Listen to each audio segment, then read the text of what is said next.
Let me tell you what I wish I'd known when I was young and dreamed of glory. You have no control. Who lives, who dies, who tells your story? I know that we can win. I know that greatness lies in you. But remember, from here on in, history has its eyes on you.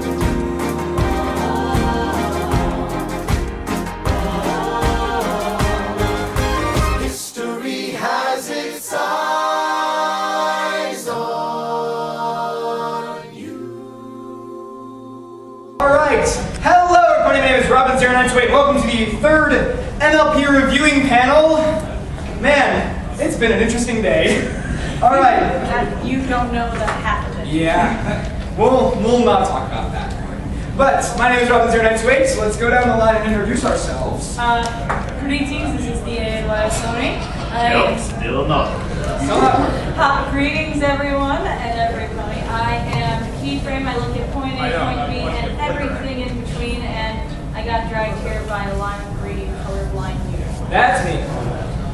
Hello there, this is My Pony, and yeah, I got dragged here by her because she was dragged here by him. I got you on first. I got last. I will not comment on this in either way. Hey guys, I'm Alexis, Wishful Sim Cosplay. I'm a little like special guest, I guess.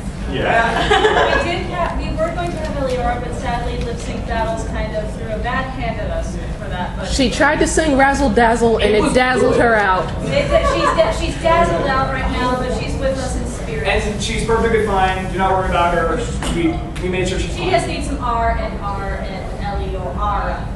That joke didn't even work in the slightest. Thank you, I'm here already. I love you. Key, we're best friends. Well, who else am I going to talk to with this one? I know one song. Alright, so if you've never been to this panel before, and I don't know how many, I've seen a couple of you guys before, but if you've never been to this panel, this is basically kind of the cut videos thing that we do.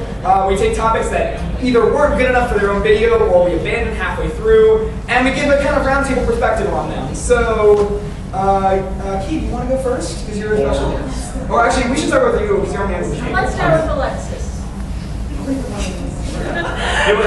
You might want to give a short explanation. What brought you here on this particular table? Oh God. Comic books, they're important. Yeah, they really are. Basically, our panels basically got scheduled at the same time. On different schedules. On different schedules. And we're taking a lesson from Princess Spike and just putting the panels together at the same time. That episode still sucks. So basically, all of you are pretty lucky because you get a great double feature out of reviewing MLP Reviewing 3, and the name of yours is? Confidence through cosplay. So, as we mentioned, why don't you want to start with your topic? Well, basically, I started cosplaying at 14. I'm 16 now. I've been doing it for about 2 years. I started it as like just a casual thing, and then it slowly and gradually turned into, wow, this is something I want to do with my life. So like I started doing like more comic book characters instead of like animes. That's what I started at. So I've done like Harley Quinn from like Suicide Squad. I actually this was one of the biggest moments of my life. Should we put you on the big one? Absolutely. I love that. I love Harley Quinn. She is definitely one of my favorite characters. What are people's favorite forms of Harley Quinn? Batman animated series or Suicide Squad? Arkham. I do like Arkham Asylum. Animated series. So what is Definitely not Supergirl. Oh God, no. No, sorry. You are definitely correct. It's horrible. It's Okay, not. click from here. It's- Especially when she's not a hero. She's like an anti-hero. Okay. So basically, this cosplay was biggest moments of my life because this was taken in Studio Movie Girls. I was hired by Studio Movie Girls for the premiere of Suicide Squad, and this is basically show accurate. The shorts were custom made, the shirt was custom made, my boots were custom made, or not boots, high-heeled boots, whatever you want to call them. They were custom made, they're probably about this tall. I was forbidden to walk up and down the stairs because I would fall. And you know, as someone who's had their share of tumbles and bumbles, I completely agree with that. But yeah, that was the first time I was ever hired for my cosplay, being paid to cosplay.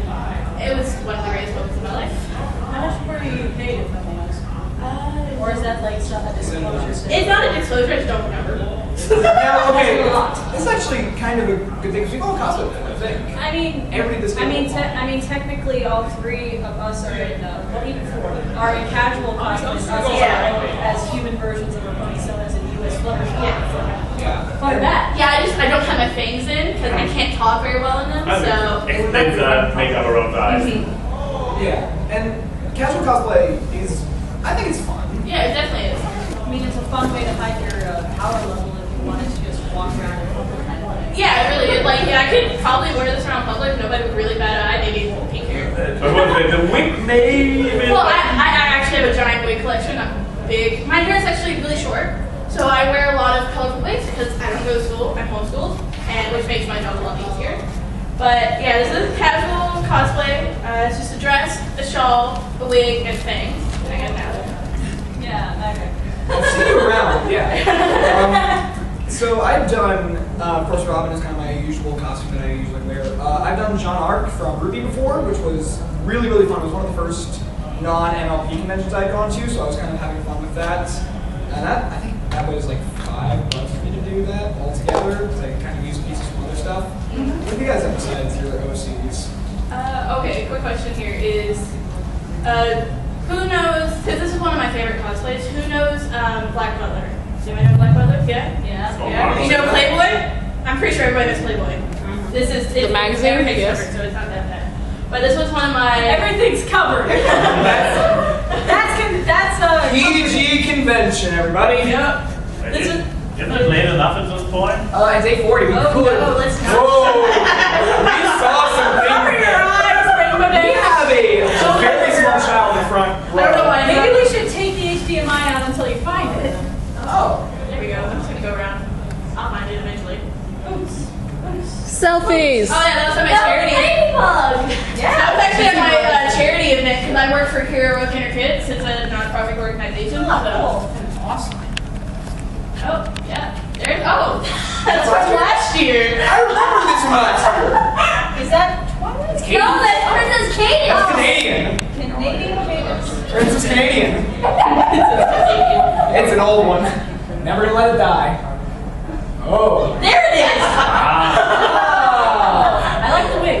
Hey, Obviously the last one. it looks like Bonnie from Bonnie and Freddy's. It was a very it is a gender bent Playboy version of CL from Black Butler.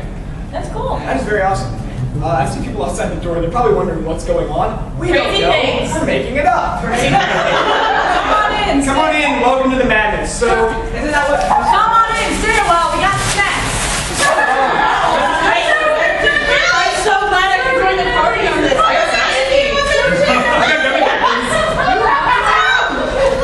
I did not know this was going to happen. You guys walked in, I heard snacks, and that's all I heard before you guys walked in. And they got beer. I don't know how. No, this is just for These are our the snacks. camera person. Yeah, because Kichi is being amazing and sacrificing me watching the panel to do. Anyway, continuing on. Spicy chips. Alright, so. Anyway, continuing on. So, I mean, you're a professional cosplayer, but have you cosplayed as anyone else besides, A and Y? I desperately tried to remember for the last 5 minutes. I like to dress up in general. Like, what did I do? I have pieces I like to put together for a ninja outfit, Dark Jedi, this kind of stuff. You had some of those visual references in one of your latest. Yeah, I know. Particular characters, I do when it comes to cosplaying or dressing up in general is like trying to go for authentic look, which is, for example, why I go with colored hair instead of a wig, because I like having it be a bit more closer to the natural. Yay, blue hair! Yes, I had purple hair this weekend. Peachy's a great example because her usual OC has like the red sweater and the black boots and the blue hair, and she like put liquid hair chalk in. It's like It works. I mean, it's easier for her because she actually wears clothes. So. Yeah, for Robin it was kind of interesting. For the first convention I went to, I decided to dress up as Robin because nobody knew what I looked like.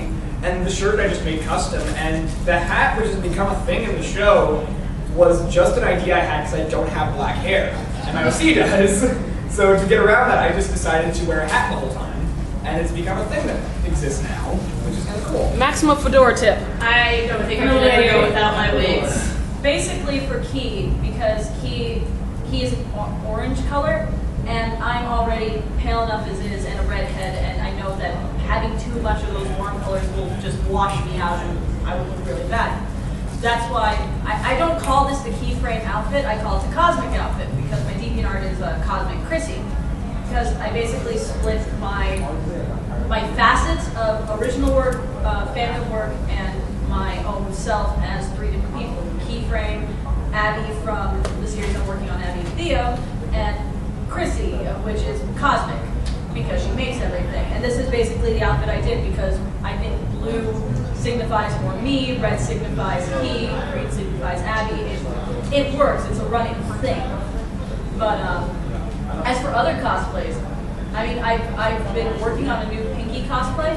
Like I have like the apron and everything, but I haven't been able to use it, and I forgot to bring it for this convention. But I've also been working on a Lara Croft cosplay, which is very easy because it's just a short and shirt. This is actually the Lara Croft shirt that I bought. So, and then also Twilight from Hard Reset, specifically the cover art for that fan fiction, which is a black cocktail dress, earrings that look like her character, and a baseball bat. And I actually have plans to make the earrings out of cardboard and paint them and everything. I knew that I probably couldn't get a baseball bat through TSA without checking it, so I didn't bring it here. But oh my goodness, it was a lot of fun to make. I just need a wig, but besides that, maybe somebody can help you out. That's what that is. Going on airports is really weird. I mean, probably at Pacific PonyCon I'll be able to because I can just drive down there. But I guess the only other cosplay that I have done was I did some Disney princesses for birthday parties because so did my cousin, and I was Ariel, Belle, and Rapunzel. Rapunzel was the last one that I did, and let me just say this: I looked really, really weird. I want to see that. You will never see that. Well, Okay, I've seen Baby Key, and you've seen Baby Robin, so don't even act like I mean, like, I don't think there were any pictures taken, but like, I mean, because I did short hair Rapunzel for one half of the party and long hair. Someone get Photoshop. Going through an airport security with this, they think this is a bomb. This is not a bomb. This is like the opposite of a bomb. You know what's amazing? They thought that was a bomb. I was able to go through the TSA with my Blue Yeti microphone, which, if you don't know what they look like, they're big, round silver cylinders through my carry-on. They didn't check. They were more angry at the old man who was in front of me with the "Make America Great Again" hat. Really? Yeah, they off tangent, but basically they were. He overfilled the bin that he had to put the stuff in, and he had the "Make America Great Again" hat on top. And the TSA guy was like, "Sir, we're gonna need you to put that trash in another bin, please." Oh!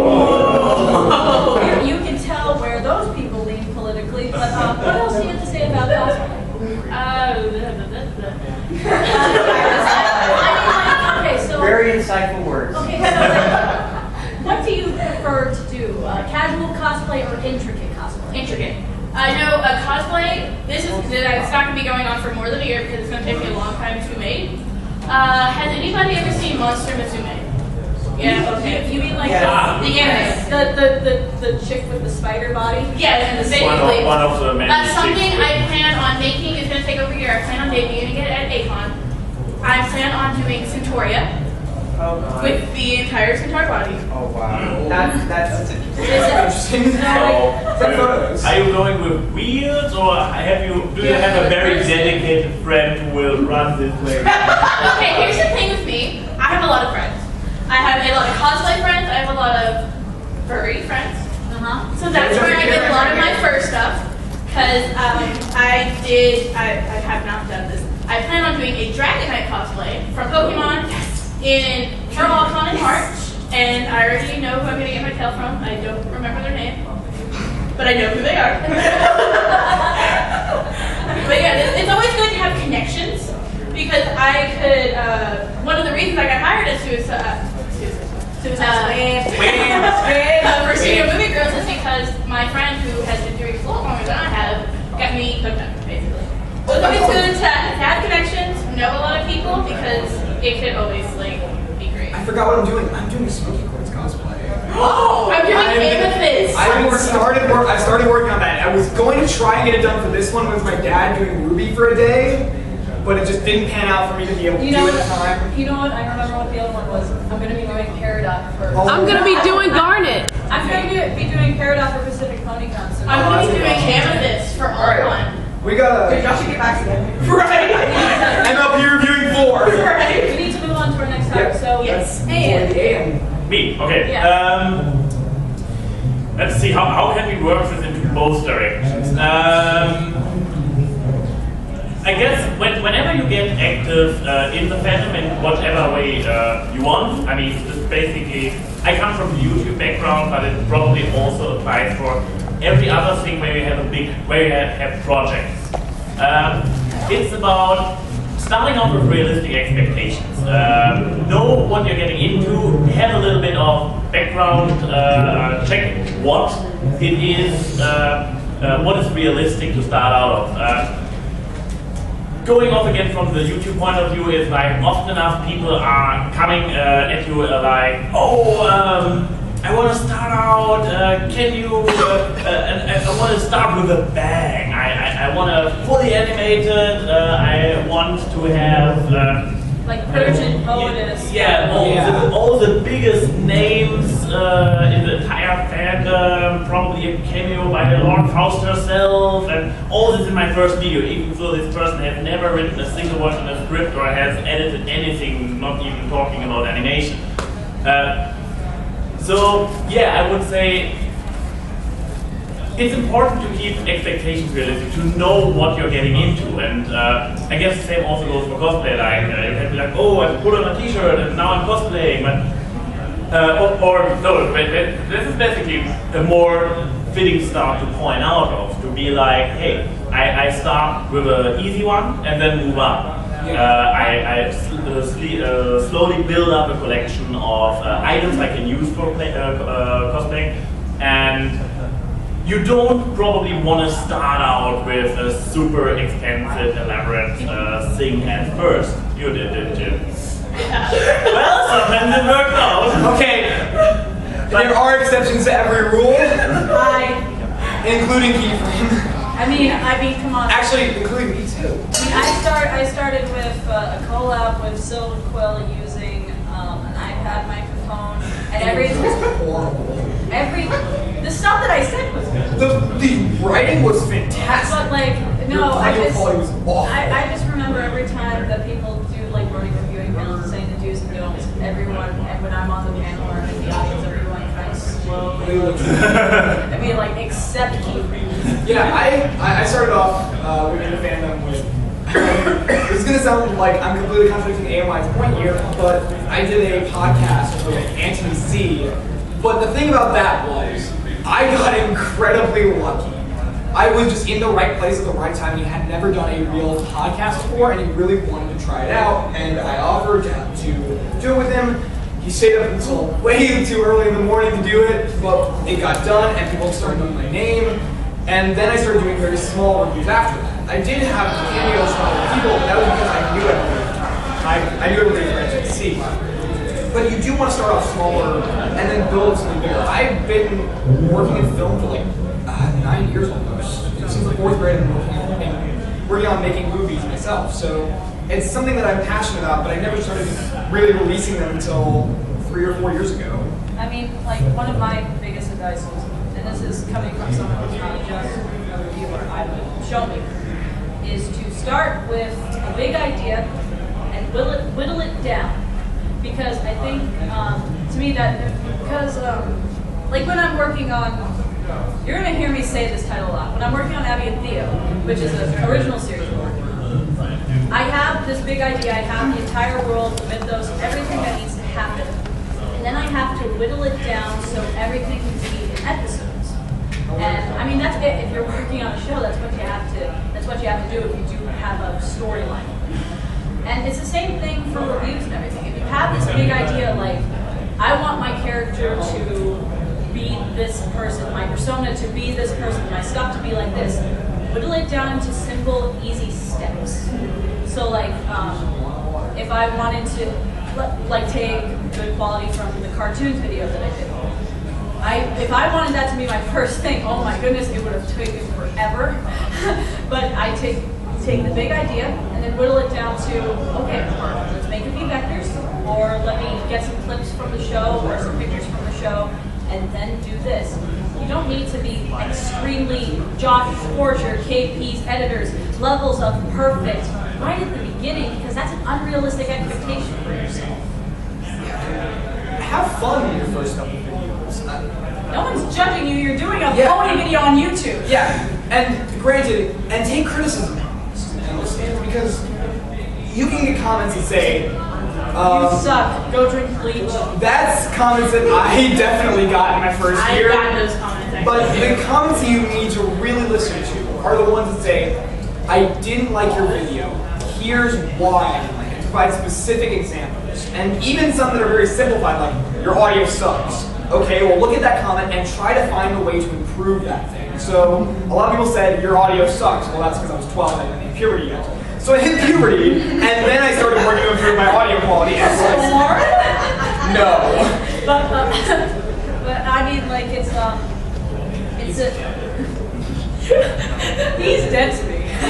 The only thing, okay, some people don't know who Storm Analysis is. Storm Analysis made my Robin's Your Next Wave poses. That's the last good thing he did. Oh. And then vanish off. Shade, man, shade. He's a process. But yeah, to kind of contradict your contradiction of my point, actually before I joined the fandom, I was more of a Channel Awesome fanboy, and I tried to have my own review show, like reviewing the reviewers, and it never took off. It actually had, like, after 2 years, the channel had 50 subscribers. And I had the expectation, like, oh, one day I will be part of Channel Awesome, I will be at one of those anniversaries, and I will be there with Doug Walker and all the other guys from Channel Awesome, and oh, it will be great. So for 2 years I worked on this.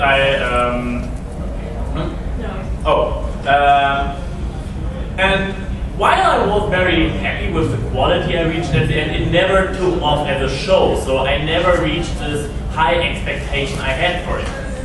And then MLP came around, and I was like, oh, my other channel is just for fun, do a video on this MLP thing. I even created a new channel because I didn't want the success of my first channel to spoil it with this with the pony stuff. So guess what you're still doing? So I created this new channel from the ground, and I just did for fun when season 3 started, the Crystal Empire, and it went well. I managed to actually produce a video within 1 week. So when the next episode came around, I was like, hey, this was a nice, refreshing change. I do another one. And by the 3rd video, I had double the subscribers of my first channel. So I was like, you know what? Stick with the ponies. That's cool. The horses are really nice. So is it? It's my. I think we've got to a conclusion on this one. Okay. My topic is separating the creations from the creators. And, yeah. I I suspect a certain aspect of this advice coming up. Okay. No, well, I mean, I think it's a big thing, especially if you're doing reviewing, and it's something that I've learned from observing. The creators of the show, or the writers, people who make the thing, and their creations are two separate entities. And sometimes they write things that don't exactly reflect themselves. And that's the same thing with your persona. And one warning I am going to give, and it's something that we need to learn how to cope with. If you're going to be a reviewer and you make a persona, people are going to see the persona first and you second if they ever see it. And it's simply because the internet doesn't know how to articulate itself and doesn't know sarcasm and jokes. Okay? What? This is not your way for use. You're in the right place. But anyway, I've learned this firsthand because, people are like, oh, you're like the super exuberant one, or they, especially during this, they don't like, or if you have like multiple ship, if you are like, for fun, let's ship characters together. People, just saying, a relationship, like an actual couple in real life, is not a canon ship. It's a relationship. Characters can be out. It's said that we need to specify this. Yes, okay, so in this case with you and Brett, you are in a relationship. The characters of Golden Fox and Keyframe are in a canon. Those are two separate entities. And But they happen to align in this It case. just happens to work out though. like example. That's funny. It's a good ringtone. I I approve. mean, if we want to use shipping as an example, like, Keyframe is a polyamorous character. I always use the phrase he's a polyamorous because so many characters on the show get shipped with everyone on the show. And so, she's been shipped with Golden, she's been shipped with White, she's been shipped with Silver Quill, which is the kitchen sink. Sadly, me at one point. Sadly, you at one And, point, like- which is very creepy. Yeah, because we have like a brother-sister thing going. Very creepy. How many brothers do you have in the community? Like everybody. Okay, how many sisters do I have and how many moms do I have? I know you tried to start a ship with me and Kichi. What? Keychain! It's an amazing thing when you try to ship the two of you. So Keyframe. What is the ship name? Key or Keyframe? I like key. I like Kiki. I like key, just the word key. But either way, I've had, especially with any Key and Golden Key, I've had so many comments and people asking Golden on Tumblr, me on Tumblr, him on Tumblr. And on Twitter recently, Did Keyframe and Golden Fox break up? Why are you and A and Y so close together? Don't you love Golden? A and Y, do you realize you're I trying love your voice of the internet. The voice of the internet is A hilarious. and Y, are you trying to steal the Golden Fox from Keyframe? Hashtag don't tell the No. I believe this was actually a reply to something I posted. On So- one of her videos, I think. Yeah, but I did it publicly on the internet. No, he doesn't know. Somebody tell him, please. I think that the thing is that people don't realize that we are real people, and I noticed that in cons, people treat us, or YouTube people like or the show staffers and people like their personas, like their stage things, or their characters. And they talk, like, if you went up to Andrea Libman and treated her more like Pinkie Pie than Andrea Libman, it's a simple thing for both the fan and if you want to be a creator, both to try and see the person behind the persona, and for the person who has the persona, understand that the internet is very opaque. Yeah. So that's what I have to say about it. I mean, It was basically just my chance to vent about how stupid people are. Let me ship! Let me ship! Hashtag let me ship. Drink some more. Just FYI, Okay, hold on a second. We're not actually drinking alcohol. It's Monster Energy drink, and even the bottle says no alcohol. It's bad for me, but in a completely. And just to be safe, Keyframe probably shouldn't be having energy drinks. She has Yeah, and enough also energy. you're 19, almost 20? She's the teenager. I'm probably the youngest here. We're the same age. I will be. Are we? I'm Okay, cool. I will be 20. I will be 20 in March. Send all your fan mail, money orders, and birthday presents. So the month to before March, PO send Box Keyframe all of the 123 teenager memorabilia you can get. Okay. I might be the oldest person in the entire room. You are. Analyze an old man. Grandpa. But you know what? The best part about this is I can tell this story to a public audience. Back when I was 12 years old, in my first year of reviewing, I did a crossover of one A&Y pony.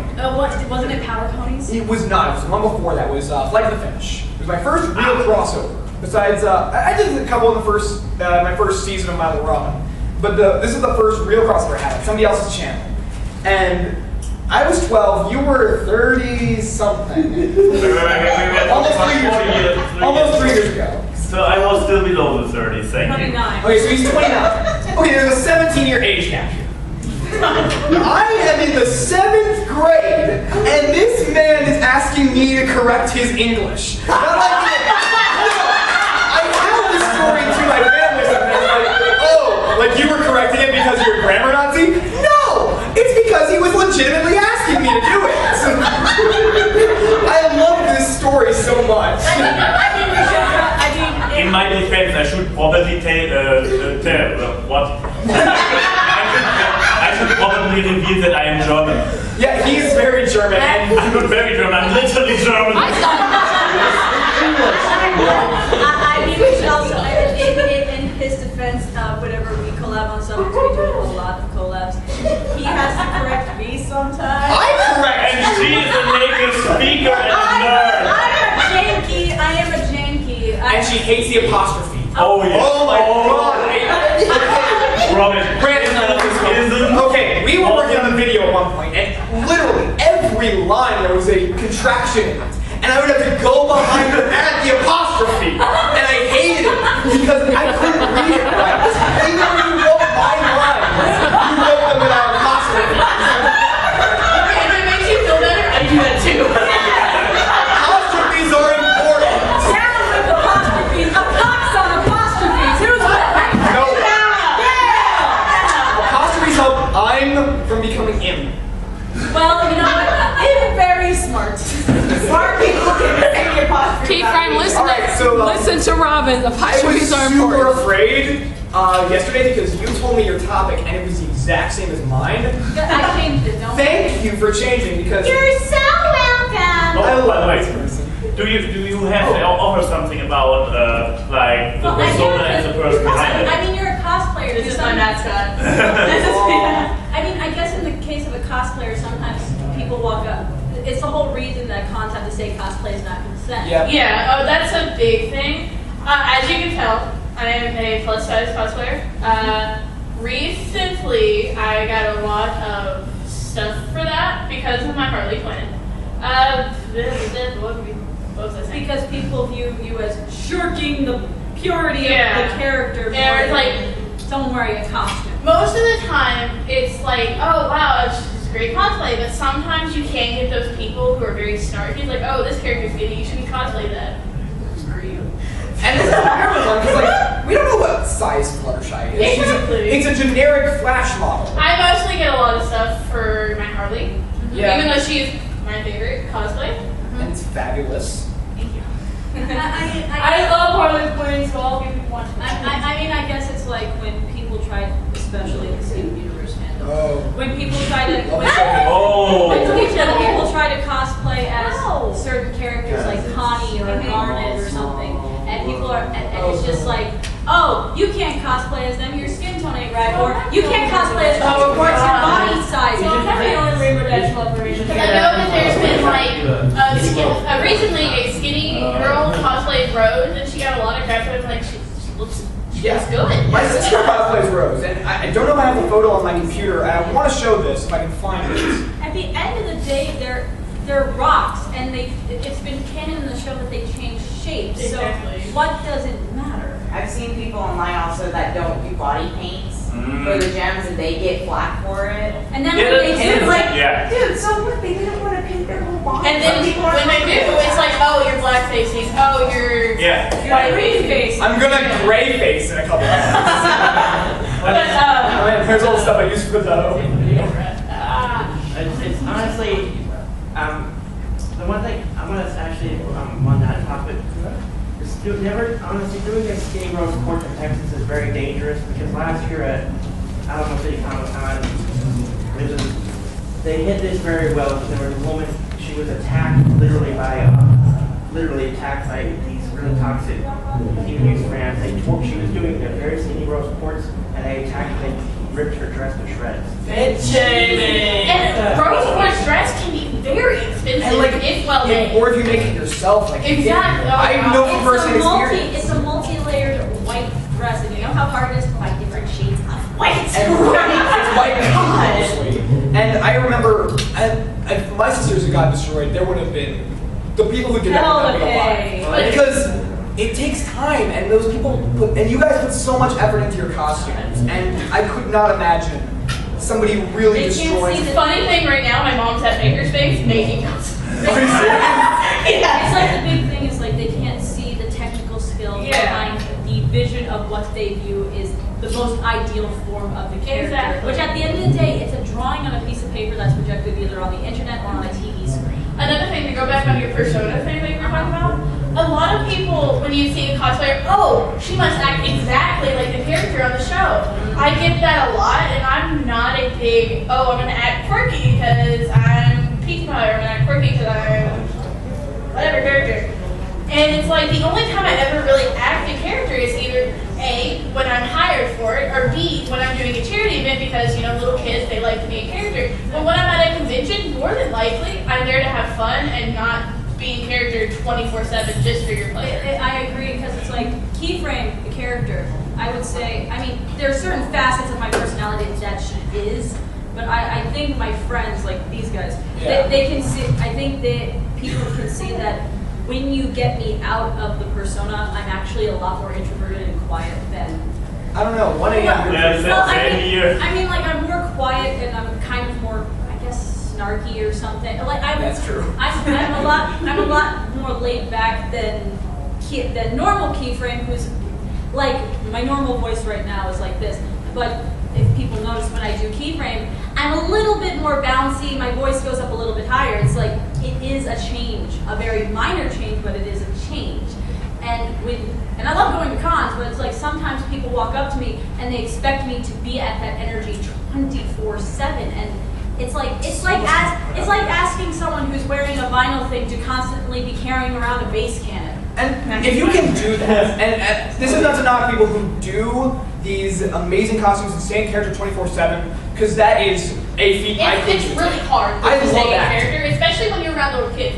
Little kids, you wouldn't expect it. They pick up on the littlest things if it's their favorite character. Yeah. And I can't knock that because I love acting. I can't act as energetic as I do it with Robin 0928 sometimes because I just need a break. Even when I'm doing the show, sometimes I just need to take some time and just not be filming something because my head will just hurt after a while. I mean, it's gotten to the point.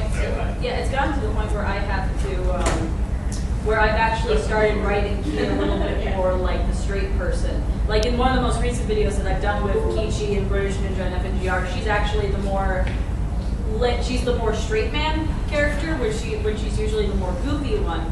And I mean, she has her goofy moments, but it's like I feel like I have to implement more of that in there because so many people expect me to be just like the very Pinkie Pie-esque personality, and it's like I do have that personality, but it's something you can't do 100%, or else you belong in the society. Yeah, it's called a super persona for a reason. You're basically like onions and ogres. You have layers. We got in the obligatory structure. I think we self-describe. What's your topic? So my topic has been, I want to talk about this for a while, and it's fan content versus original content versus original stuff in a fandom. which is kind of a weird thing, and I'll kind of explain what it means. So what we do could best be described as fandom. We are, at least, actually even you as a cosplayer, we do It's stuff. just my own version of Slaughterman. Yeah, It goes from derivative work to commentary on. Yeah, we're comedians at first. We're comedians first and entertainers first, and we're reviewers. We look at things and we criticize things. That is why we're funny. They're not. But the thing about that is that's really heavily family, and it's very much inspired by the show, and a lot of jokes that come from the show directly. And then you get to what Key is doing with Abby and Thea and a bunch of other stuff, which is fully original work. Even your old shows, technically, it's more fan. It's kind of fan work, but it's also your own persona. I mean, there were skits that were just focusing on the character. Yeah. Yeah. And that was more original stuff. And then kind of there's this, I've noticed this middle ground, and this is where I'd say it's stuff like the Brony documentary, especially, where it's using something as a platform for original work. And you gotta kind of find out where you belong in that. And sometimes you realize I'm doing something in one category, and I want to do stuff in another category. And Sorry, not to be a buzzkill, but since this panel is without microphones, we have to speak louder. Guys, sorry, since we have no microphones in this panel and we have to speak with our natural voices to reach everybody in the back. We can't be really personified here. We have to use our royal Tantalot voice. The Royal Cancelot voice! And if we do this the entire time, we will not be able to speak tomorrow. Yes, please keep your conversations on the DL. That would be really nice. Thank you. And I'm currently working on a project much bigger than the shoestring budget show that I run now. And you know about it. Yeah. You know about it. I don't. You know about it. You really know about it. I know about it? Yeah, you asked me how little can you do. This sounds like me. Yeah, no joke. I asked him, hey, I'm working on this project. Would you like to be involved? And your response was, how little can I do? And I love that response. I think I have it saved. See, about like the platform version, Yeah. it's basically like you say like someone makes an animatic using like a style or something or a parody. Yeah. At the end, I mean, if you're using original characters, there is a part of originality in that, but there is stuff taken. Like right now, I'm working with him on a Hamilton-based video. We really like Hamilton, by the way. Which is a parody of "You'll Be Back," which is the first King George song sung by his discordant self.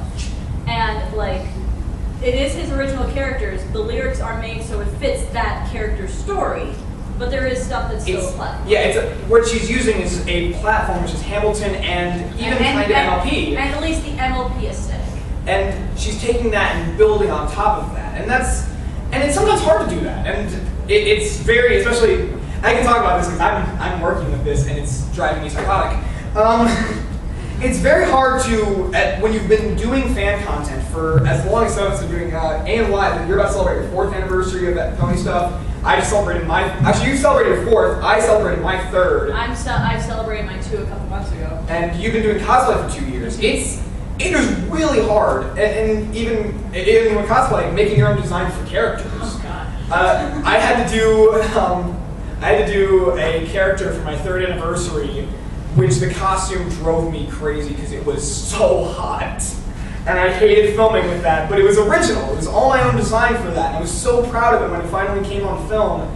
But man, it hurt at the end. Originally, the entire scene was going to take place in a parking lot in the middle of summer in Mississippi. So this gets funnier and funnier as it goes on.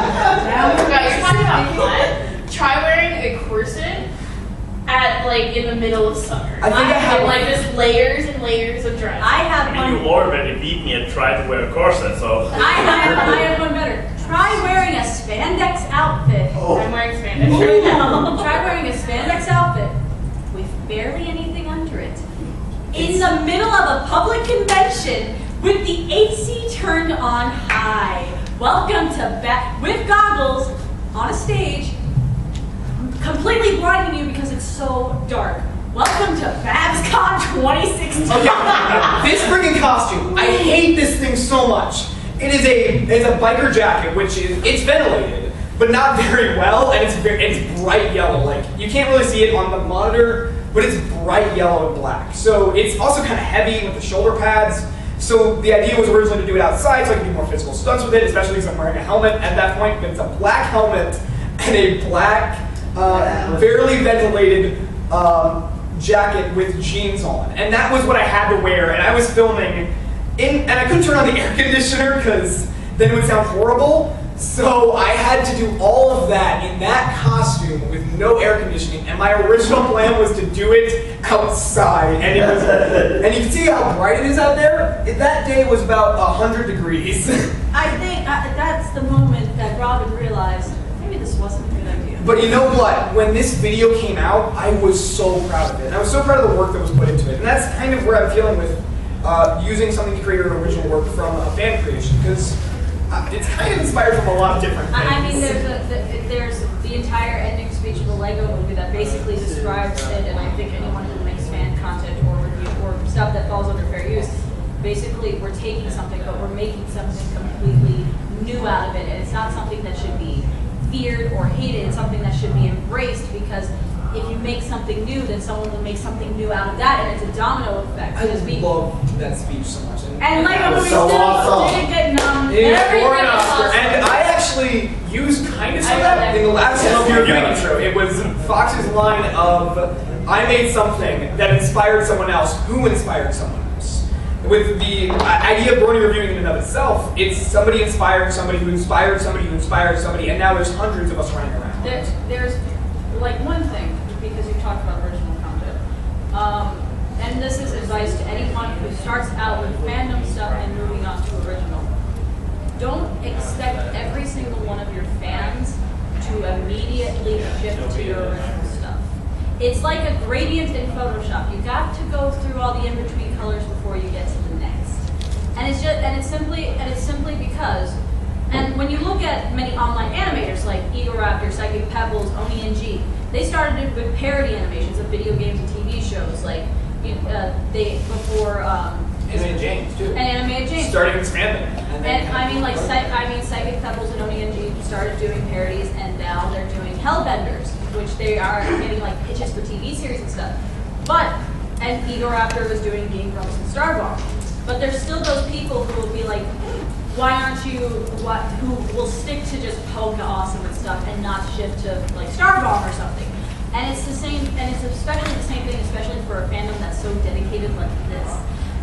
Knowing from an artist perspective, I will make a pony art on DeviantArt, like Flutterbat or something, hundreds of favorites and lots of comments and stuff.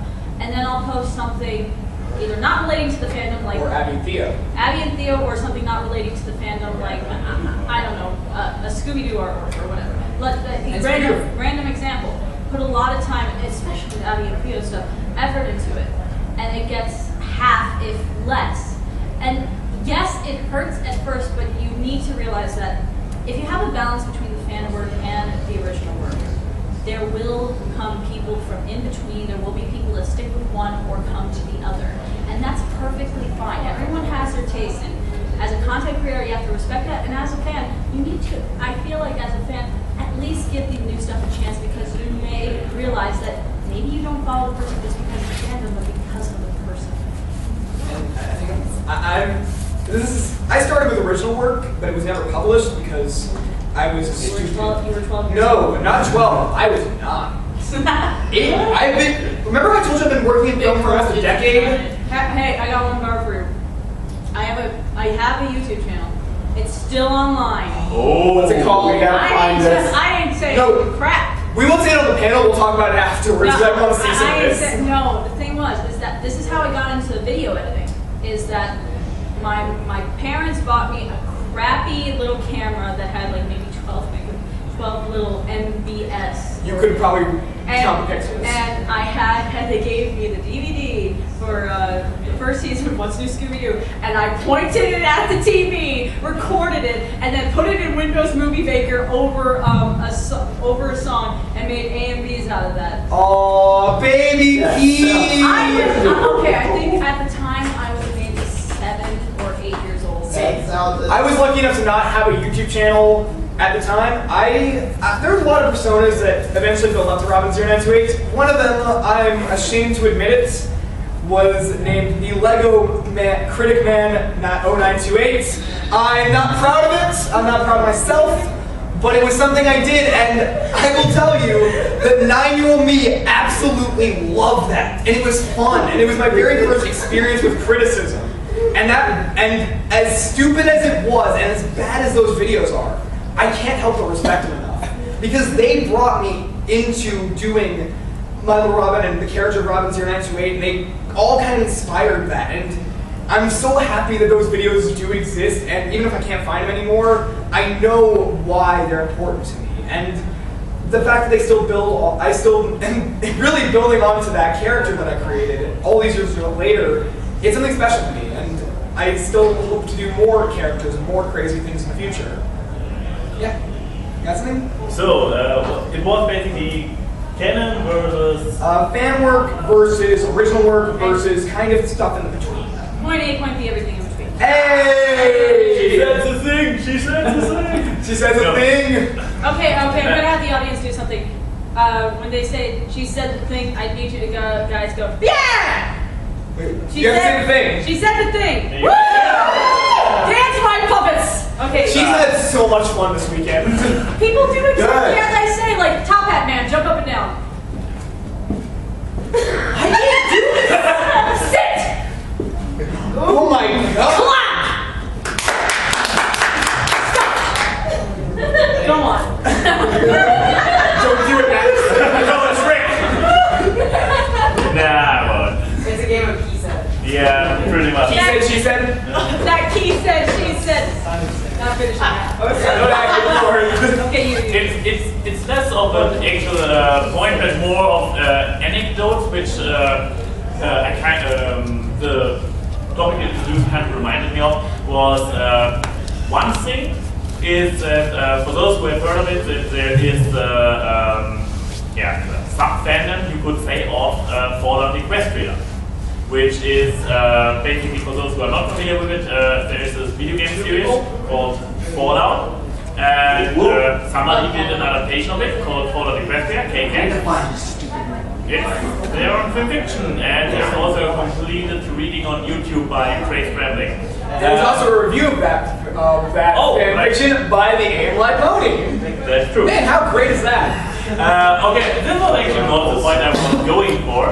It was more like, so this story over 500,000 words long got its own following. To a degree where nowadays there are hundreds of spin-off stories of this one story. This story alone created hundreds of spin-offs in form of stories, in form of animations, in form of artwork. There are entire groups.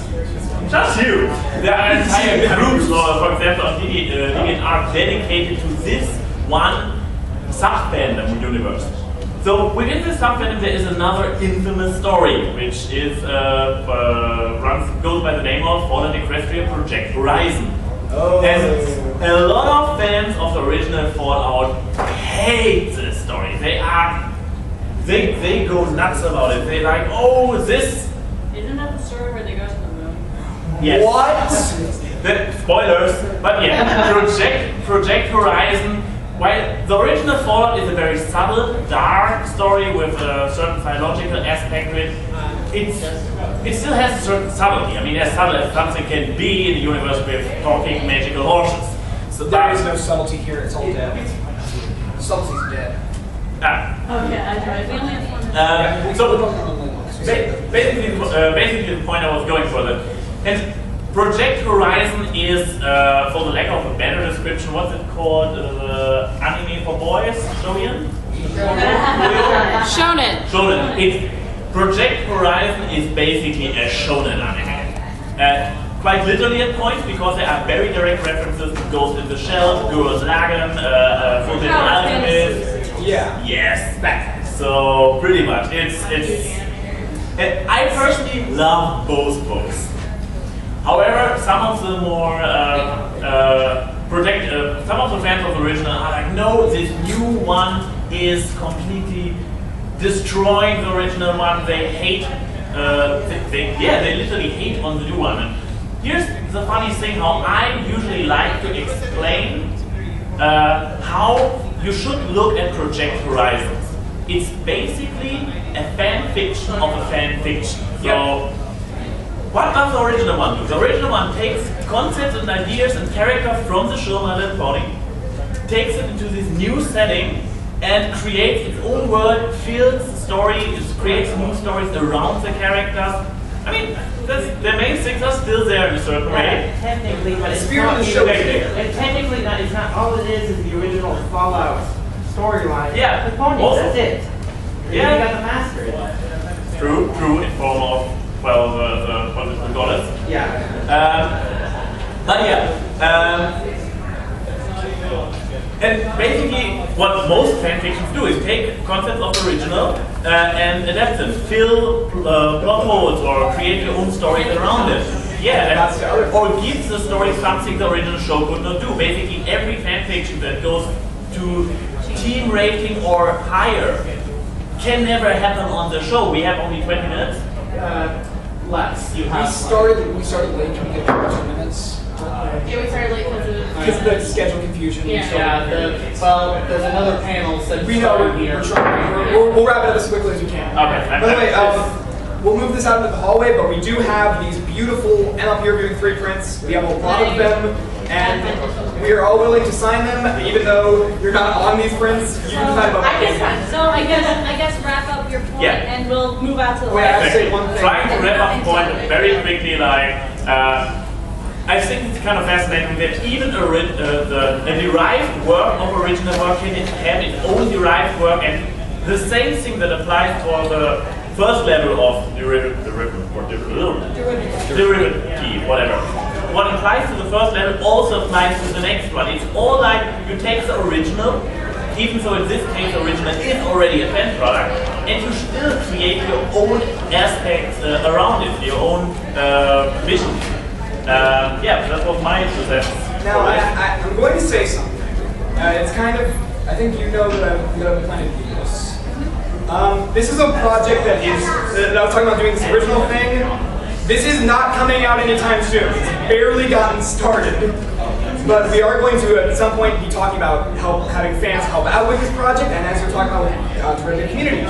Renalysis community is a very derivative community where Renalysis have their own fans, they have their own thing, and we are our own subculture. And like the Brony movie, I'm working currently on a Renalysis documentary.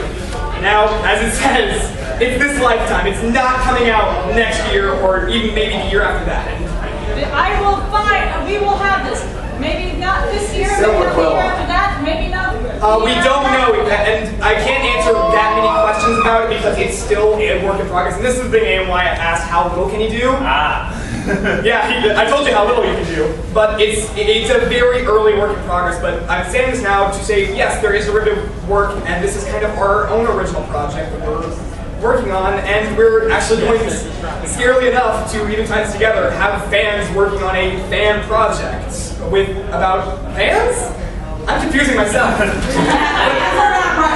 and about fans. Yes, this is kind of our Brony doc, but that is all I have time for. We unfortunately got started late, and we can't really go that much later because there's another panel about to do something. If you guys want the MLP reviewing prints and people to sign up, please go into the hallway in a line so we're not blocking the hallway. Yeah. Thank you for coming. Thank you so much for coming. We'll see you guys at some point in the future.